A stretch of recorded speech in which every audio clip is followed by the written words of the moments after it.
बोलो जयकारा बोल मेरे श्री गुरु महाराज की जय। सभी गुरुमुख प्रेमियों से सब प्रेम जय सच्चिदानंद। वंदो चरण सरोज गुरु मुद मंगल आगार। जय सेवत नर होत हैं भवसागर से पार। गुरु जी के सुमिरन मात्र से नाशत विघ्न अनंत। तासे सर्वारंभ में ध्यावत हैं सब संत। संसार में यूँ तो अनेक अनेक इंसान हैं, मनुष्य हैं, बहुत संख्या में इस धरा पर मनुष्य प्राणियों ने जन्म लिया है। लेकिन कहीं कितने ही प्रकार के,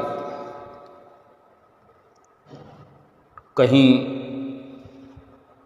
कोई एक आध भक्त रहता है, किसी गली से गुजर जाएं, किसी मोहल्ले से किसी कॉलोनी में पहुँचें तो भक्तों की संख्या तो होती है, लेकिन विरला विरला नाम निकल कर आता है। पूछने मात्र से ही पता चल जाता है। जहाँ ऐसे सच्चे भक्त रहते हैं, जैसे पूरी लंका रावण की, जिसमें एक ही श्री राम भक्त रहते थे, विभीषण। बेशक उन्हीं का परिवार पूरा भरा पूरा लंकापति रावण का ही परिवार, और वे रावण के ही भाई विभीषण थे। लेकिन इतने बड़े परिवार में अनन्य भक्त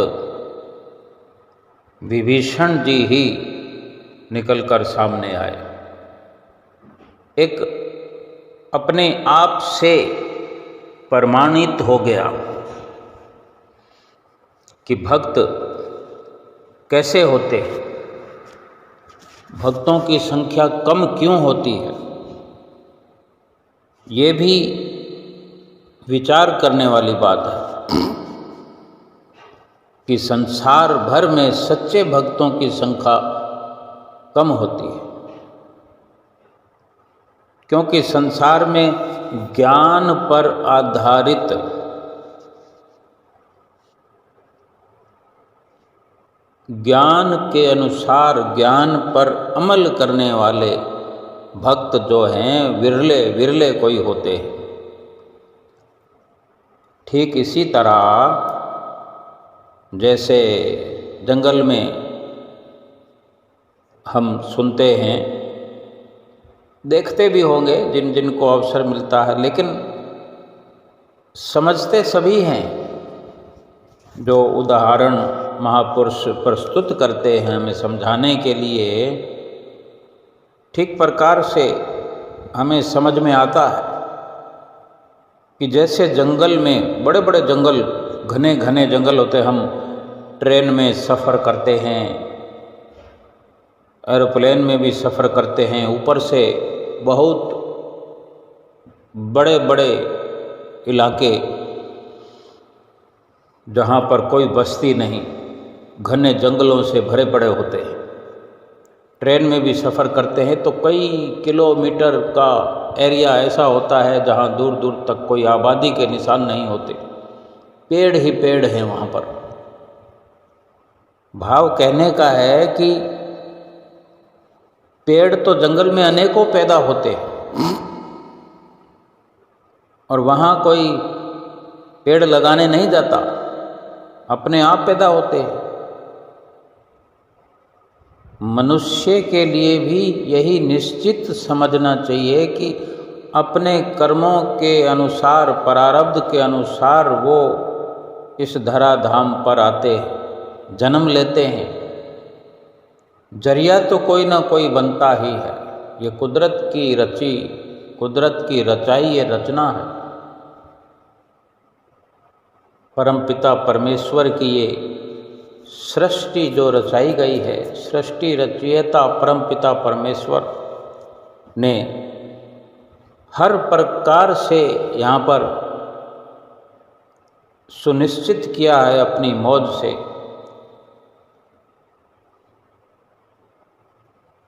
जो इंसान इस दुनिया में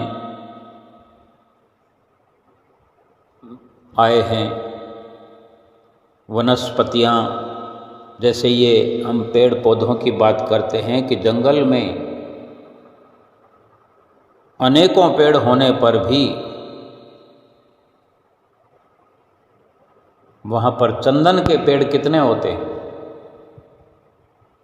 बेशक अलग अलग क्वालिटी के, कहीं पर कैसा, कहीं पर कैसा, या कहें कि जो लगभग जलाने के काम आने वाली लकड़ी वाले पेड़ हैं वो तो लाइन लगाकर अनगिनत होते हैं। अब उसको काट करके काम में तो लिया जा सकता है, लेकिन कोई विरले विरले ही उन लकड़ी को काटने का कार्य करते हैं जो केवल जलाने के काम आती है। क्योंकि घने जंगलों में पहुंच करके इतनी मेहनत हर कोई कर नहीं पाता, वहाँ तक पहुँच नहीं होती, इतने साधन जुटाने पड़ते हैं, इसलिए वो घने जंगल जल्दी से साफ नहीं हो पाते। वहाँ पर आबादी के निशान मीलों मीलों तक नज़र नहीं आते, बरसों के बरस वहाँ जंगल ही पड़े रहते हैं। लेकिन इतने जंगल में भी कहीं कोई विरले चंदन के पेड़ होते हैं। चंदन की लकड़ी जिस पेड़ से प्राप्त होती है वो पहले तो संख्या में बहुत कम ऐसे पेड़ होते हैं, और उन चंदन के पेड़ों को छूकर जो हवा गुजरती है वो हवा आगे उसी खुशबू को आगे पहुंचा देती है।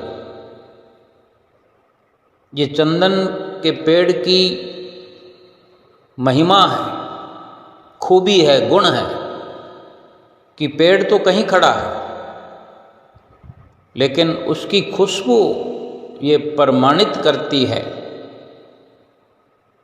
कि वो दूर तक उसकी खुशबू जाकर के किसी को वहाँ तक भी खींच लाती है, बुला लाती है। तो ये भाव कहने का कि दूर तक जिसकी महिमा हो, वास्तव में वही धन्य है। ऐसे ही संसार में सच्चे भक्तों की भी बहुत कम संख्या है। इतने ढेरों ढेर सारी आबादी, कहने को इंसान है, भक्त भी कहलाते हैं, लेकिन ऐसी अनन्यता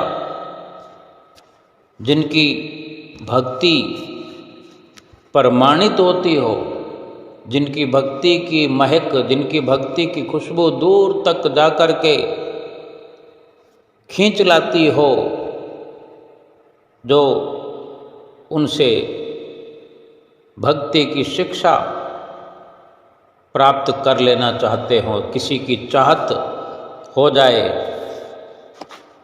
कि मैं भी ऐसी भक्ति हासिल करूं। आज हम संतों महापुरुषों के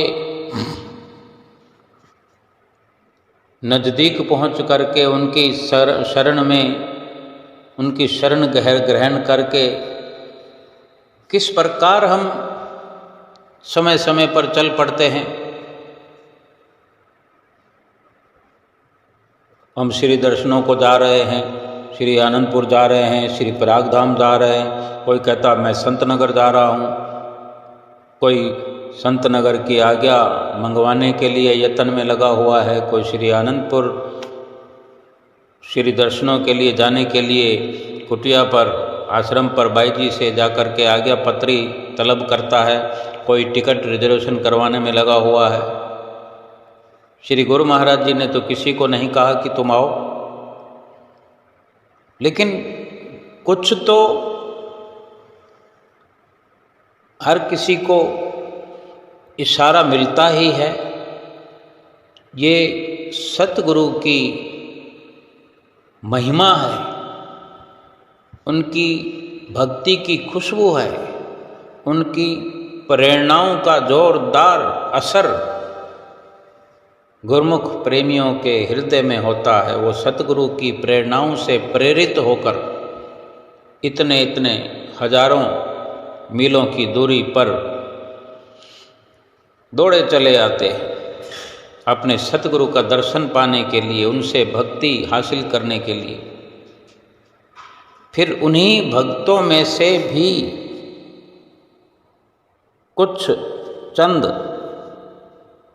ऐसे भक्त बन पाते हैं निराले किस्मत वाले, जो प्रमाणित करते हैं, जिनकी विचारधारा से, जिनके कुशल व्यवहार से, जिनकी भक्ति की खुशबू से दूर दूर तक जो भी संपर्क में आता है वो भी महकने लग जाते हैं। ऐसे विरले भक्त ही संसार में हुआ करते हैं, जो संसार तक इस वास्तविकता को, इस मानवता की भलाई की भावना को पहुंचाते हैं। इस परमात्मा जो निराकार परमात्मा साकार रूप में सतगुरु के रूप में हमें मिल गए हैं, श्री परमहंस अवतार के नज़दीक पहुँच करके हम उनकी सेवकाई में पहुँच करके, उनके सेवादार बन करके हम भी भक्ति की खुशबू को अधिक से अधिक पूरे संसार में फैला सकते हैं, परोपकार के कार्य को आगे बढ़ा सकते हैं। विरले विरले गुरमुखों में हमारा भी नाम जुड़ सकता है। बाकी कहलाने को भक्त हैं, प्रेमी हैं,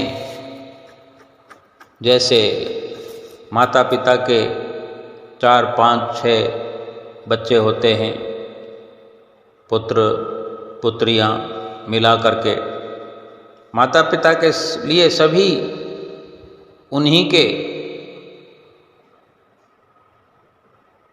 पुत्र पुत्रियां हैं, उन्हीं के लाल हैं, सभी के पीछे उन्हीं माता पिता का नाम जुड़ता है। लेकिन पुत्र कहलाने के काबिल कोई विरला ही होता है, कोई एक ही होता है।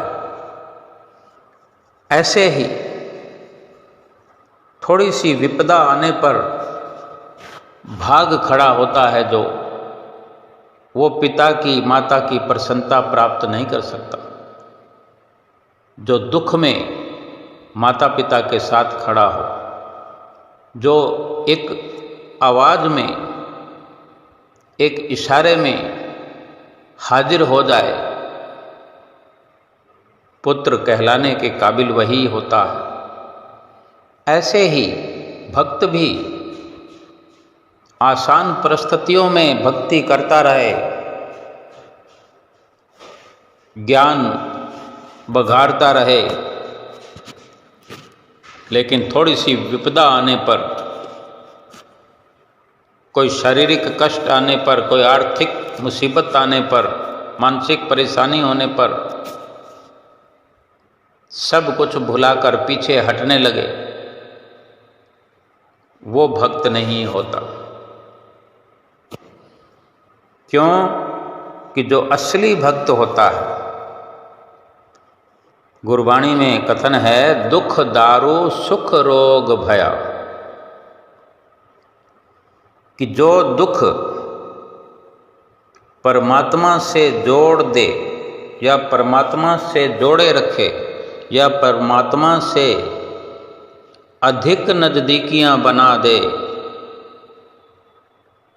वो दुख नहीं है, वो सुख है। वही सच्चा सुख है। अगर कोई इतना इंतजार करेगा तभी तो समझ पाएगा। लेकिन जो मौके से भाग खड़ा हो जाए, कहीं और जाकर सिर पटकने लगे, इधर उधर भटकने लगे, तब तक तो बहुत देर हो जाती है। जो अनन्य भाव अपने भीतर रखता है, वो दुख की परिस्थितियों में संघर्ष करते हुए अपने सतगुरु, अपने इष्ट देव पर पहले से कहीं अधिक विश्वास करते हुए बिल्कुल भी डांवाडोल न हो करके हर स्थिति में, हर परिणाम में तटस्थ रहे, अडिग रहे और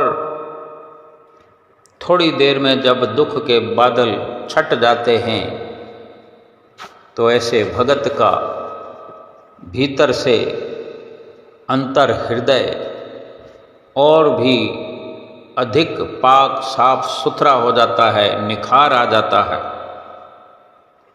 जो केवल सुख में भक्ति करते हैं, स्थितियों और परिस्थितियों की जो भक्ति करते हैं, जो ऐसा जो ज्ञान अपने अंदर रखते हैं, असल में ऐसा सुख परमात्मा से नजदीकी नहीं बनने देता। और जो सुख परमात्मा से दूरी बढ़ा दे, असल में वो दुख है। जिस दुख से नजदीकी बढ़े, परमात्मा से प्यार बढ़े, लगन बढ़े, संसार से विराग हो, संसार से पीठ हो, वो दुख भी सुख से कहीं बढ़कर है।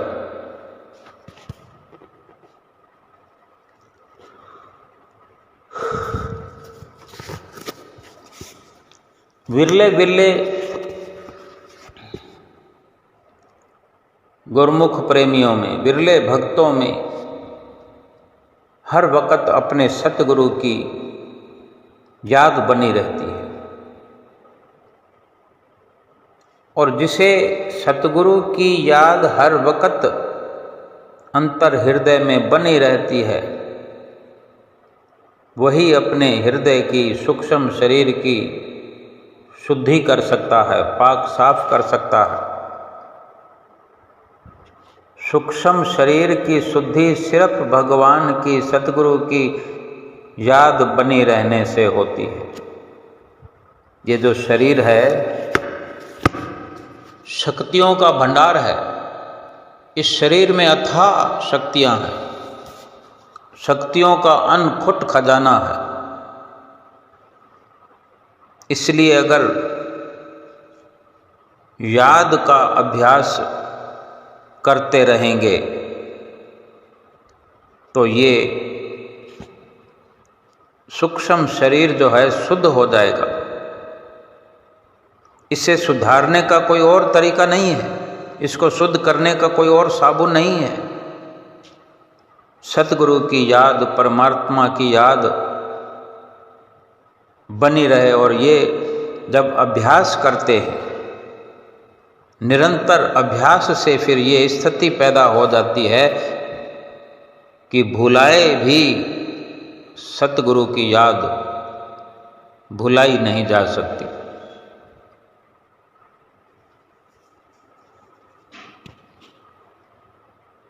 एक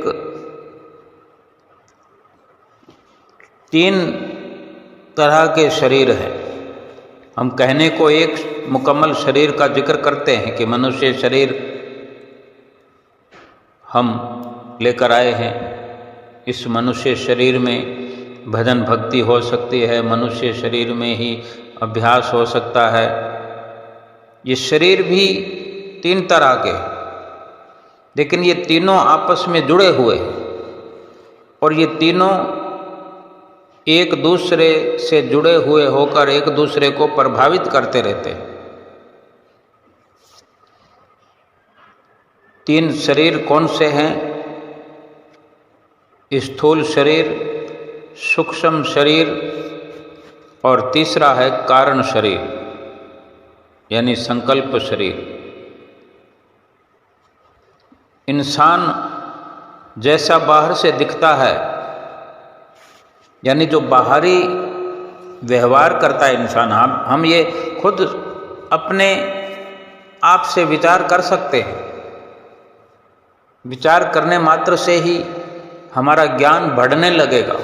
जो अब तक हम नहीं सोच पाए हैं वो समझ हमारे अंदर आने लगेगी। संतों महापुरुषों के इस तरह के जो अटल फैसले, जो ज्ञान बन करके हमारे जीवन को प्रकाशित करते हैं, जो हमारे अंतर हृदय में रोशनी करते हैं, सतगुरु के ज्ञान से भरे हुए वचन, उनके द्वारा हम अगर कोशिश करें सतगुरु के ज्ञान रूपी वचनों की रोशनी में हम अपने भीतर देखने का प्रयास करें, अपने आप को जानने का प्रयास करें, अपने आप को पढ़ने का प्रयास करें कि हम क्या हैं, हमारी अंदर और बाहर की क्या अलग स्थिति है।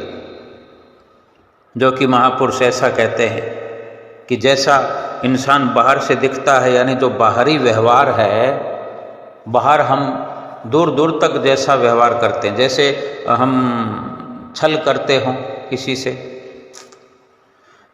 कपट करते हों, किसी से झूठ बोलते हों, या किसी को अपनी गलत धारणा उस पर थोपते हों, किसी को गलत रास्ता बता देते हों, या किसी का उपहास उड़ाते हैं, मजाक उड़ाते हैं किसी का। ये जितनी भी बाहरी हमारी विचारधारा है, ये व्यवहार जो है, इसकी जड़ें हमारे अंतःकरण में जमी हुई है।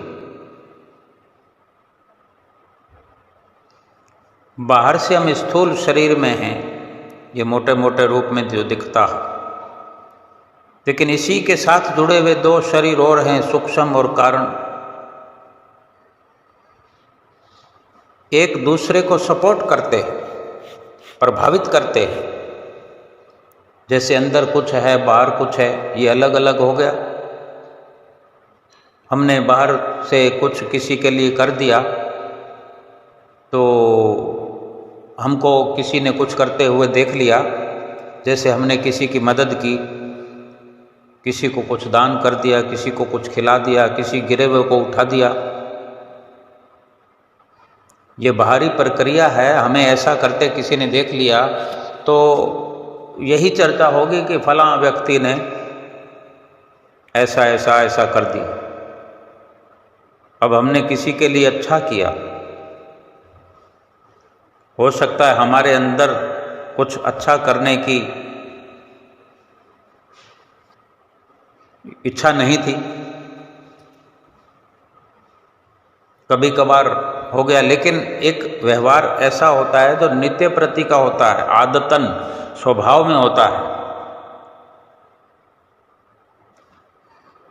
जो रोज होने वाली हमारी विचारधारा है, रोज होने वाले हमारे हाथों पांवों से कर्म हैं, उनकी गहरी जड़ें हमारे अंतर हृदय में जुड़ी होती है, सूक्ष्म शरीर में।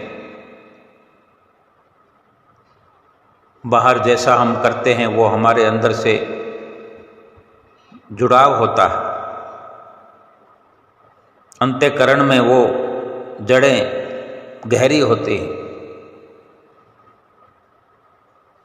यानी जो बाहर से हम करते हैं उसका सीधा सीधा प्रसारण होता है, प्रचार होता है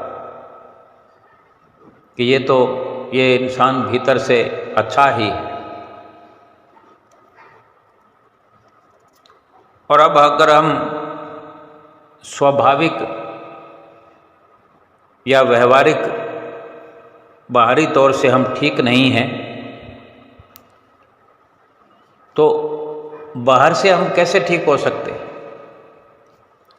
अगर किसी के प्रति हम झूठ बोलते हैं या किसी की निंदा चुगली करते हैं या किसी को ऊंचा नीचा दिखाने की चेष्टा में लगे रहते हैं,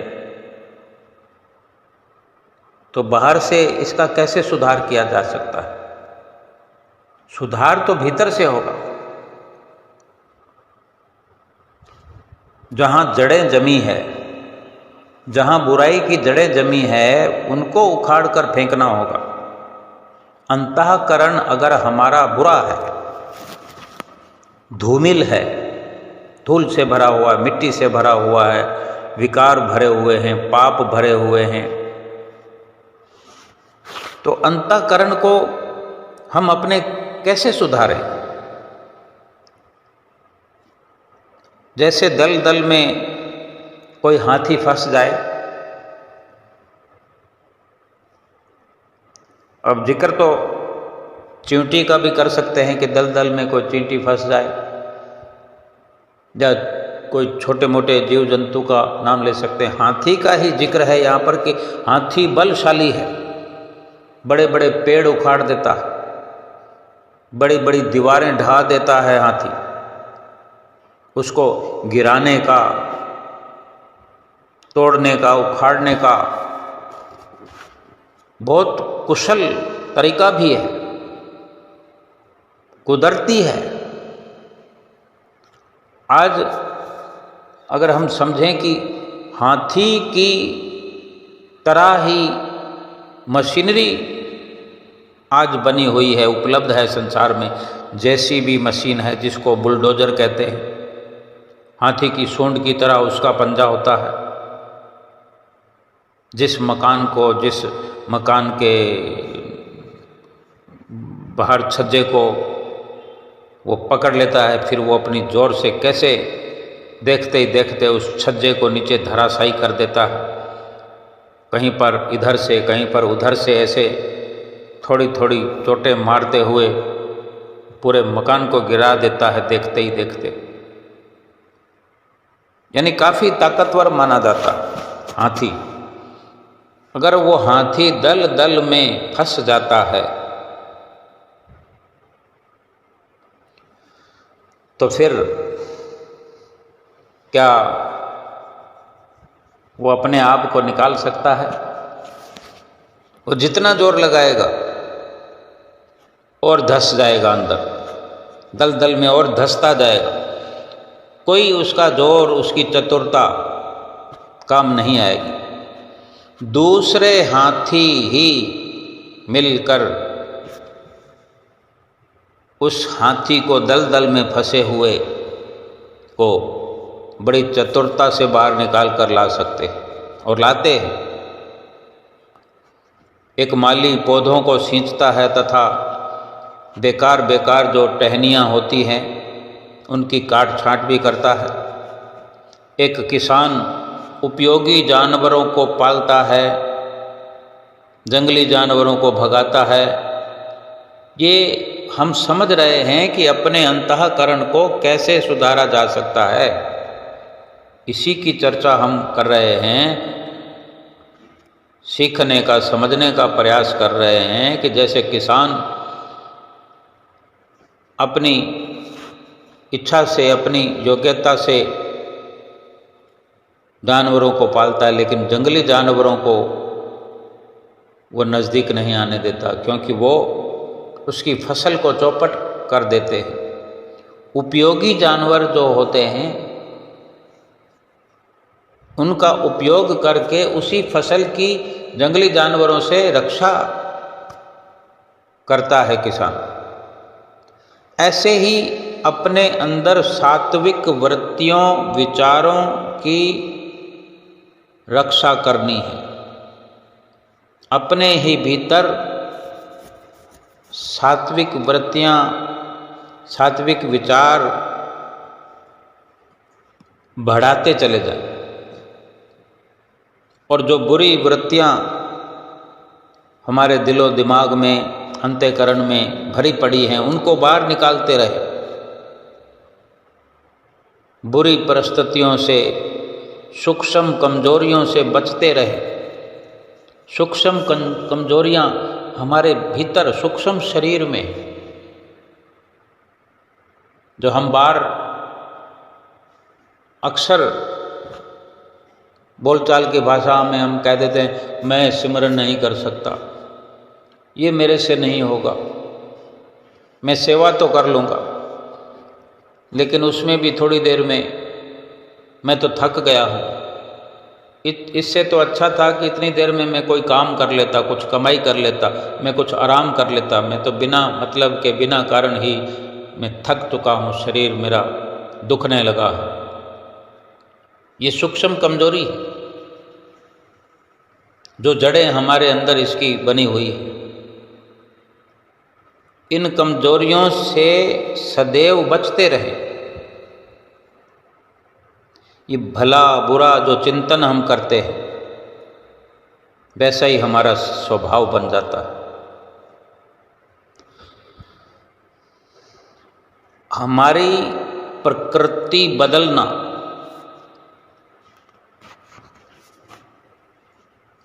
और हम एक सुनहरा व्यक्तित्व बनाएं, अपनी प्रकृति बदलें, भविष्य का सुंदर निर्माण करें, ये सब बहुत कुछ हमारी विचार शक्ति पर निर्भर करता है।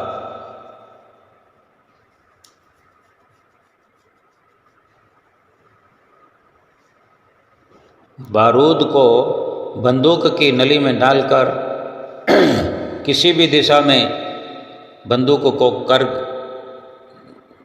निशाना किसी भी तरफ अपने हाथों से बंदूक को हम लेकर जिधर भी घुमा दें और एक बटन ही दबाना है। पहले बंदूक को हाथ में लेने की हिम्मत आ जाए और फिर हमें लगे कि अब ठीक है निशाना, और जिस तरफ हम निशाना लगाकर उस बंदूक का ट्रिगर दबा देंगे, वहीं विस्फोट हो जाए। तो ऐसे ही अनेक अनेक विकारों को हमारी स्वच्छ सोच, हमारा दृढ़ निश्चय, अटल इरादा, सात्विक विचार, जो इस प्रकार हम अपनी सोच और विचार की बंदूक से ऐसा विस्फोट करते रहें, ऐसे दूषित विकारों पर, तो ये दूषित विकार नष्ट हो जाएंगे। जो हम अक्सर कहते हैं कि सुमरन नहीं होता, भीतर ही भीतर अपने सूक्ष्म शरीर में, अंतःकरण में, अपने मस्तक पर आँखों को बंद लिए हुए, आँखों को बंद किए हुए परमात्मा को एक बिंदु के रूप में अपने सामने कल्पना करते हुए देखते रहें। हम सतगुरु का दर्शन करते हैं, दर्शन करने जाते हैं, घर में तस्वीर में उन्हीं सतगुरु के स्वरूप का दर्शन करते हैं। हमारे मोबाइल में भी अनेकों सतगुरु के स्वरूप हैं। अब उन सब को उठाकर तो हम अपने अंतःकरण में नहीं डाल सकते। ये याद है, जो हमने कुछ सुना उसको याद रखा, कानों से सुना उसको भी याद रखा, आँखों से देखा वो भी याद रखा। याद रखा मायने आँखों से जो देखा वो आँखों से प्रवेश हुआ भीतर, सूक्ष्म, वो सूक्ष्म बन के हमारे भीतर प्रवेश हो गया और सूक्ष्म में जाकर के पहुंच गया। सूक्ष्म शरीर में निर्धारित हो गया। जो कानों से सुना, किसी ने देखा नहीं भी इसके कान में ये शब्द सत्संग के, गुरु महाराज जी ने वचन फरमाए, महात्मा जी ने सत्संग किया, वो शब्द कान में घुस रहे हैं। किसी ने किसी के कान में कोई शब्द प्रवेश करते हुए नहीं देखा, लेकिन वो शब्द प्रवेश तो हुए। ये याद है, हमने याद कर लिया, यानी उसको अपने भीतर बसा लिया। मुख से बार बार हम जयकारा लगाते हैं, ये बार बार बोलते हैं, सतगुरु की महिमा गाते हैं, श्री आरती पूजा गाते हैं, विनती गाते हैं, स्तोत्र गाते हैं। जो नाम का जाप है वो भी हम जुबान से गाते हैं। ये भी याद बन गई। ये सब कुछ एक याद है। फिर इन्हीं यादों को सतगुरु का स्वरूप कहिए, सतगुरु के वचन कहिए, या हाथों पैरों से हमने जो सेवा की, जिस जगह पर हम पहुँचे, श्री दर्शन हाल में पहुँचे, श्री आरती पूजा में पहुँचे, वो सब हमारे अंदर बस जाता है कि हमने इसी प्रकार से उसको याद करने के प्रकार से ही अपने अंदर बसाया। यानी हमारी गहराई थी उन दर्शनों में भी, उन शब्दों में भी, उस उच्चारण में भी। और जब सुमरन के अंदर बैठते हैं तो वहाँ कुछ भी नहीं है। पहले तो अंधेरा ही होता है। अंधेरा भी ऐसा कि घना घना अंधकार छाया हुआ, दूर दूर तक कुछ नहीं दिखाया। जैसे घने जंगल होते हैं वैसे ही घना अंधेरा, अंधकार छाया हुआ हमारे अंतःकरण से। अब वहाँ पर हम उसी सतगुरु के, जिसके हम दर्शन करते रहे, उसी सतगुरु के बिंदु रूप को अपने सामने कल्पना में देखते हुए, देखने का प्रयास करते हुए कहना भी शुरू कर दें, सुनना भी शुरू कर दें। हम कहें कि हे गुरु महाराज जी, हे मेरे सतगुरु, मेरे दर्शनों में आओ, आप तो दयालु हो, आप कृपालु हो, आप दया करने वाले हो। भीतर ही भीतर ये जुबान इस प्रकार से सतगुरु से बातचीत करे, आँखें उन्हीं दर्शनों का अनुभव करे जो हम किया करते हैं बाहर स्थूल रूप में, इन स्थूल आँखों से, बाहर की इन आँखों से, चम दृष्टि से। फिर अंदर एक आँख के माध्यम से, न तो वहाँ आँख है, न वहाँ सतगुरु हैं, लेकिन कल्पना में ये सब हम करें, देखने का प्रयास करें, सुनने का प्रयास करें, कहने का प्रयास करें, सुनने का प्रयास करें। सतगुरु ने, संतों ने, महात्माओं ने क्या क्या सत्संग सुनाया, और ऐसा हमारे जीवन में नित्य प्रति होता है। घर में रहते हैं तो भी होता है। सत्संग कोई सुनने को मिल जाता है, हम सुना करते हैं, चाहे किसी भी माध्यम से सुने। ये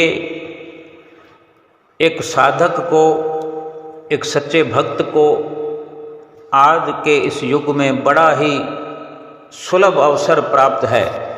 चारों तरफ से बड़ी सुगमता से हम लाभ उठा सकते हैं। अब इतना प्रयास जब हम बंद आँखों से करते हैं, करेंगे, अपना बोलना जारी रखें बिना जिह्वा हिलाए, देखना जारी रखें बिना आँखें खोले, क्योंकि बाहर की आंखें बंद है, ये बाहरी जुबान बंद है, मुंह बंद है। मुंह बंद होगा तो जुबान से उच्चारण नहीं होगा। अंदर की आंख से देखना है, अंदर की जुबान से बोलना है, अंदर के कानों से सुनना है। जैसे जिक्र भी हम सुनते होंगे, बिन बादल के बूंदें बरसें,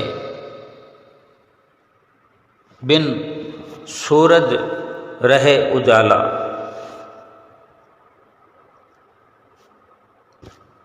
बिन कानों के जहाँ शब्द सुने, बिन हाथों गूंथे माला, वो दायम कायम सुख जिसमें संतों ने डाला डेरा।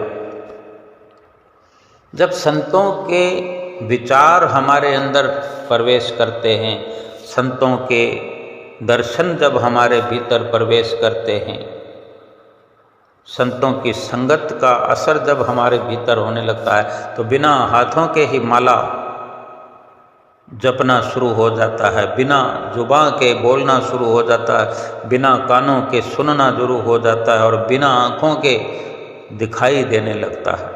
वो अंधकार जो भीतर में है वो छटने लगता है।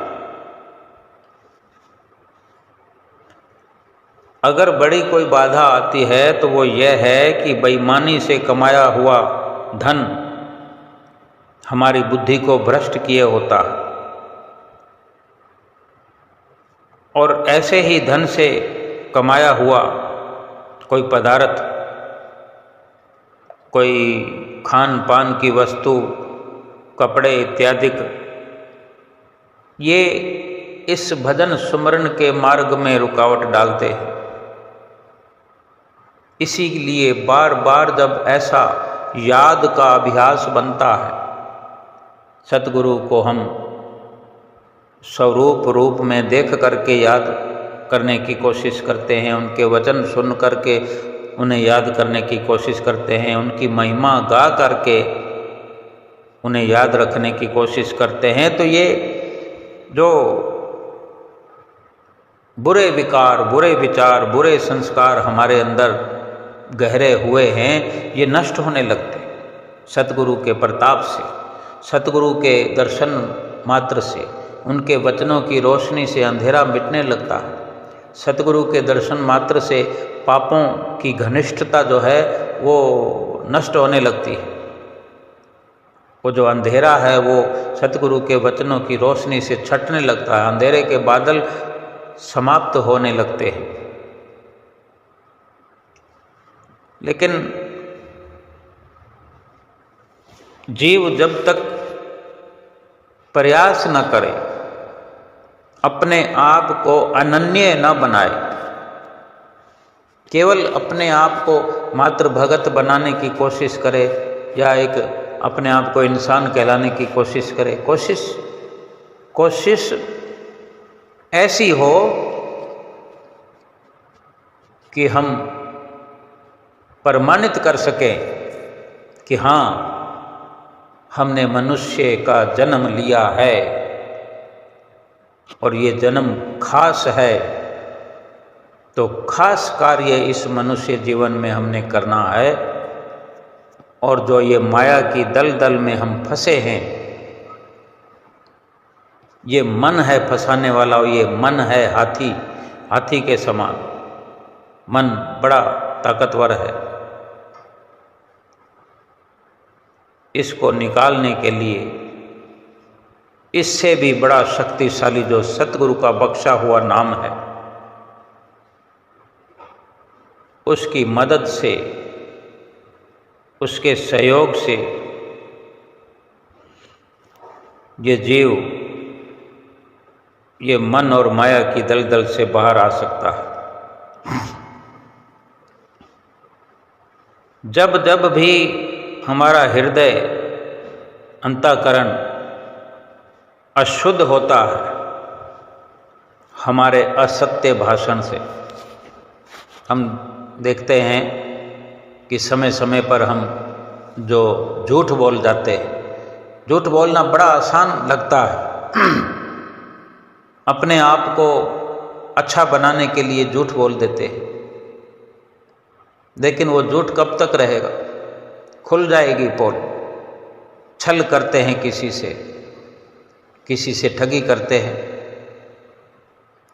और अपनी सेखी बघाड़ते हैं, जिसे सेखी खोर कहते हैं। ऐसी सेखी खोरी या गलत सलाह किसी को देना, किसी का अपमान करना या किसी का तिरस्कार करना, किसी के लिए गलत शब्द बोलना, किसी की चुगली करना, किसी की हिम्मत को तोड़ना, ये जिह्वा के वाणी के दोष है। और ये अशुद्ध हृदय को अशुद्ध करने वाले। कभी भी झूठ न बोले, छल न करें, बेकार की वार्ता अपने आप को ऊंचा दिखाने के लिए या किसी को गलत सलाह देकर या किसी का अपमान करके, किसी की हिम्मत को गिरा करके, इस प्रकार का अशुद्ध आचरण न करके और तामसिक भोजन का त्याग करके, झूठ और बेईमानी से कमाए हुए धन का लोभ न करें।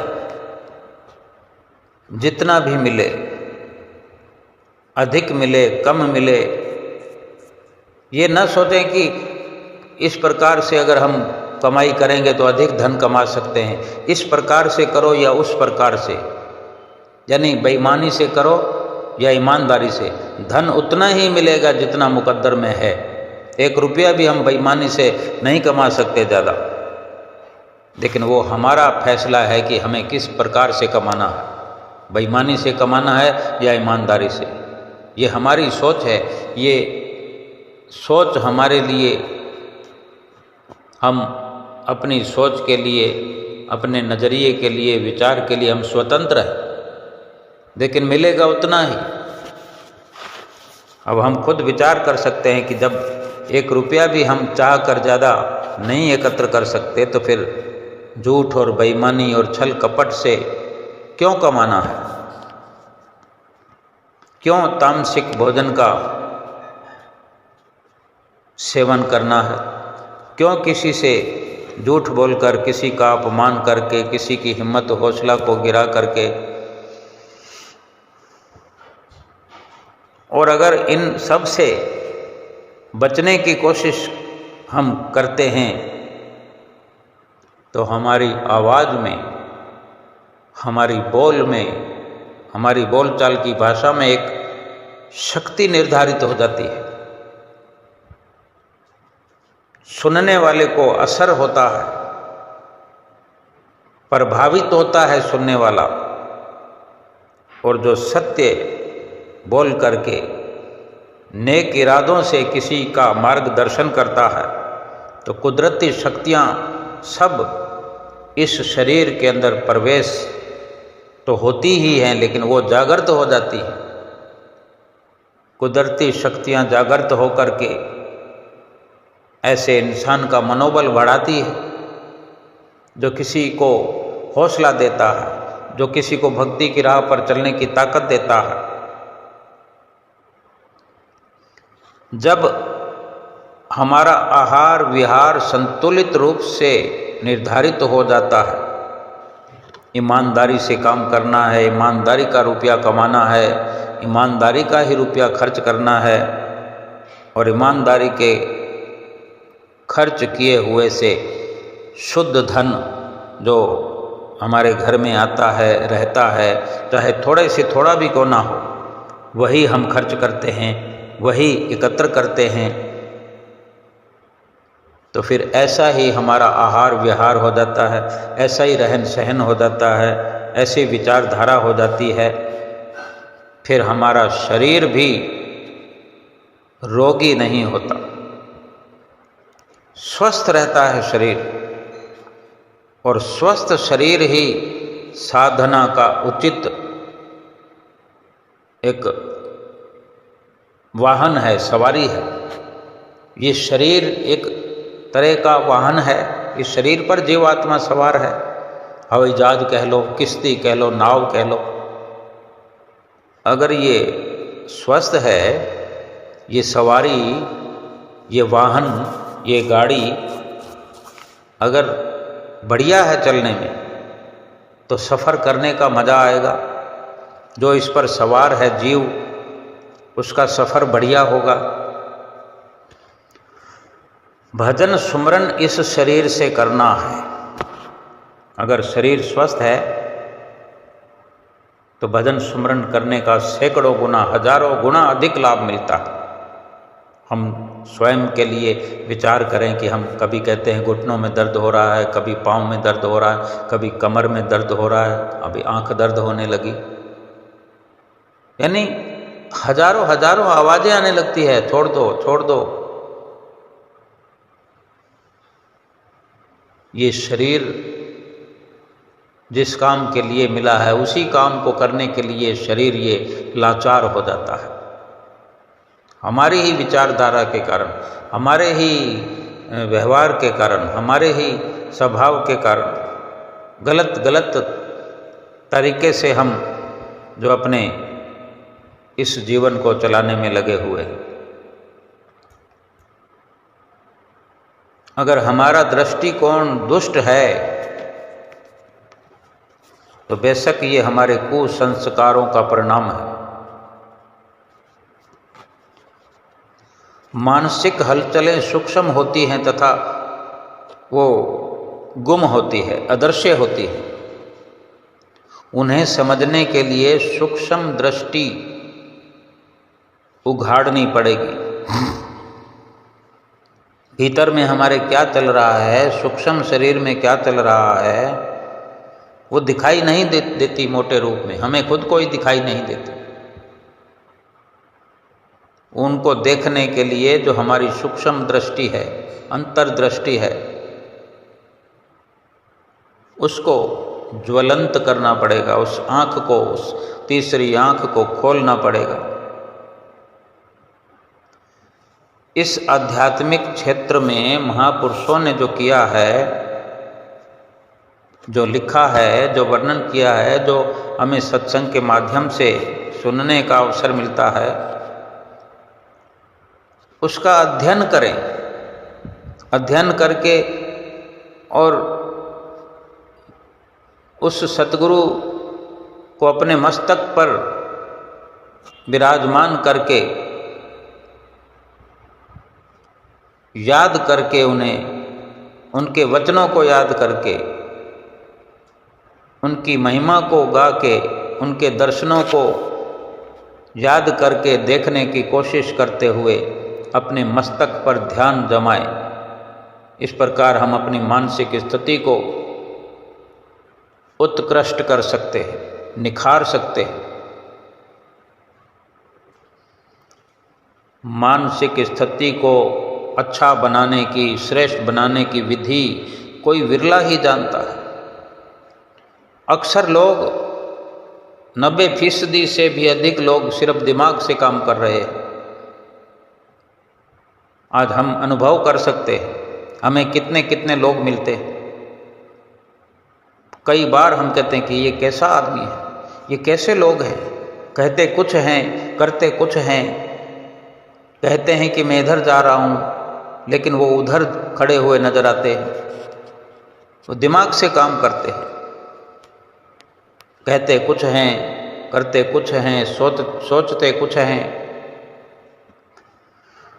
जो महानता को लिए हुए व्यक्ति है, महान व्यक्तित्व वाला जो इंसान है, वो पवित्रता की तरफ बड़ी गहराई की नज़र रखते हैं। पवित्रता का पूरा ख्याल करते हैं। सब कुछ प्राप्त होता है, अच्छा भी और बुरा भी।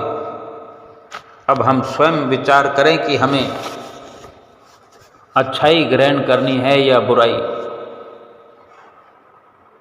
हम गुरुमुख हैं, प्रेमी हैं, सतगुरु के अनन्य प्रेमी बने, अनन्य गुरुमुख बने, अपने भीतर की श्रेष्ठता को प्रमाणित करें। सतगुरु की तभी प्रसन्नता प्राप्त होगी जब बार बार सतगुरु की याद करते करते, सतगुरु की याद का अभ्यास करते करते करते सतगुरु की याद हमारे रोम रोम में बस जाएगी। उठते बैठते चलते फिरते सतगुरु का ध्यान बाहर की खुली आंखों में भी हमारे मस्तक पर बना रहेगा। यही श्रेष्ठता है। यही संसार में ऐसे कोई विरले विरले भक्त हुआ करते हैं। ऐसे चाहें तो हम भी उनमें शामिल हो सकते हैं और सतगुरु की प्रसन्नता प्राप्त कर सकते हैं।